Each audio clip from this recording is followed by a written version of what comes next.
where we stand on serving alcohol. So the short answer is بسم اللہ الرحمن الرحیم۔ السلام علیکم ورحمۃ اللہ وبرکاتہ۔ دوستوں، میں پھر سے آپ کے لیے سعودی عرب کی کچھ خاص اور بڑی خبروں کو لے کر کے حاضر ہوا ہوں، جس کا جاننا آپ کے لیے بے حد ضروری اور اہم ہے۔ آج کی اس ویڈیو میں سعودی عرب کی کچھ ایسی خبروں کے بارے میں بات کروں گا جس کو سننے کے بعد آپ کو تھوڑی سی حیرت بھی ہوگی، لیکن جب آپ پوری خبر سنیں گے تو آپ کو اس سے بہت ہی زیادہ تسلی بھی ملے گی۔ اس کے بعد اسی ویڈیو میں آپ سے بات کروں گا کہ سعودی عرب کے اندر ایک سیکیورٹی گارڈ جو راتوں رات کروڑ پتی بن گیا، وہ کیسے ہوا اور کس وجہ سے ہوا، وہ میں آپ کو اس کی پوری کہانی اسی ویڈیو میں بتاؤں گا۔ اس لیے آپ سے میری گزارش ہے کہ ویڈیو کو پوری دیکھیں، آخر تک دیکھیں، تاکہ آپ کو معلومات پوری مل سکے۔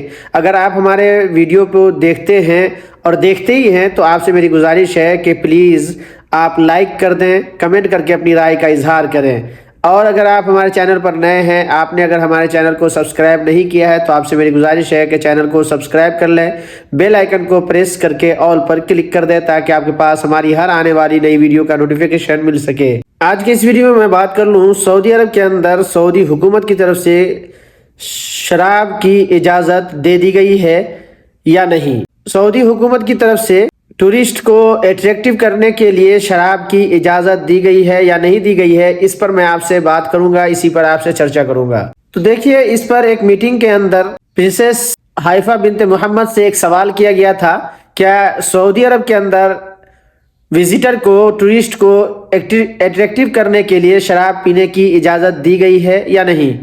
اس پر پرنسس حائفہ بنت محمد نے کہا کہ سعودی عرب کے اندر اس کے اوپر جو اسلامی قانون ہے وہ برقرار رہے گا، یہاں پر شراب پینے کی اجازت کسی بھی صورت میں نہیں دی جا سکتی ہے۔ اس کے بعد بات کر لیتے ہیں کہ سعودی عرب کے اندر ایک سیکیورٹی گارڈ راتوں رات کروڑ پتی بن گیا، کیسے بنا۔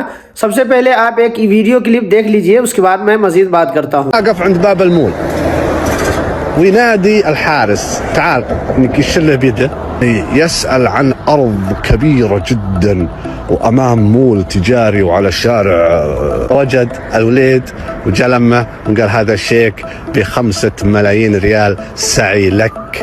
تو جیسا کہ آپ نے ویڈیو کے اندر آپ نے دیکھا ہے کہ ایک سعودی شہری اس کے بارے میں بتا رہا ہے کہ یہاں پر ایک دن ایک سعودی شہری اپنی ایک لگژری گاڑی سے آتا ہے اور وہاں پر ایک سیکیورٹی گارڈ ہوتا ہے، اس سے پوچھتا ہے کہ یہ مال جو ہے، مال کے سامنے والی جو زمین خالی پڑی ہے، پلاٹ، یہ کس کی ہے۔ اس پر سیکیورٹی گارڈ کہتا ہے کہ یہ مجھے معلوم نہیں ہے۔ تو اس پر سیکیورٹی گارڈ سے کہا جاتا ہے کہ ایک کام تم میرے لیے کر سکتے ہو۔ اس نے کہا کہ کیا ہے بتائیں۔ تو اس پر کہا کہ اگر تم میرے لیے اس زمین کے مالک کا پتہ تلاش کر کے دے دو تو میں تجھے اس کے بدلے میں 5000 ریال گفٹ دوں گا، ہدیہ دوں گا۔ وہ سیکیورٹی گارڈ تیار ہو گیا اور کہنے لگا ٹھیک ہے، آپ مجھے وقت دیں، میں انشاءاللہ اس کے بارے میں معلومات فراہم کرتا ہوں۔ وہ اپنی گاڑی سے تلاش میں نکل گیا اور بالآخر اس نے اس زمین کے مالک کو تلاش کر لیا، اور پھر اس سعودی شہری کو جو اس کے پاس آیا تھا اس کو کال کر کے اس کا نمبر بھی دے دیا اور اس کو بتایا کہ آپ کو اس زمین کے مالک کا پتہ مل چکا ہے۔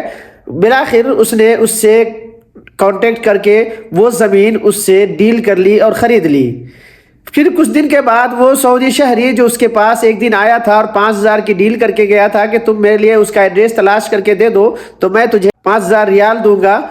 پھر اس دن جب وہ سعودی شہری آتا ہے اور اس کے پاس آنے کے بعد اسے ایک چیک دیتا ہے، وہ سیکیورٹی گارڈ وہ سمجھتا ہے کہ وہ چیک 5000 ریال کا ہوگا جو ڈیل ہوا ہے، لیکن جب وہ کھول کر دیکھتا ہے تو اس پر 5 ملین ریال لکھا ہوا ہوتا ہے، یعنی 50 لاکھ سعودی ریال۔ وہ حیران ہو جاتا ہے اور کہتا ہے یہ کیا آپ نے کر دیا۔ تو اس پر وہ سعودی شہری کہتا ہے کہ دیکھو یہ تو کچھ بھی نہیں ہے، اگر میں یہی زمین کسی ایجنٹ کے تھرو خریدتا تو وہ پھر زمین کے ریٹ بھی بہت زیادہ ہوتے اور پھر وہ زمین کے لیے مجھے بہت زیادہ پریشانیاں بھی اٹھانی پڑتی، دوڑ بھاگ کرنا پڑتا، لیکن نہ مجھے اس کے لیے زیادہ دوڑ بھاگ کرنا پڑا اور نہ ہی اس زمین کی مجھے زیادہ قیمت دینی پڑی۔ جو میں تمہیں 50 لاکھ سعودی ریال دے رہا ہوں، پھر بھی کچھ نہیں دیا میں نے تجھے۔ اگر میں کسی ایجنٹ سے خریدتا تو اس سے زیادہ مجھے نقصان اٹھانا پڑتا۔ اس کہانی سے ایک سبق یہ ملتا ہے کہ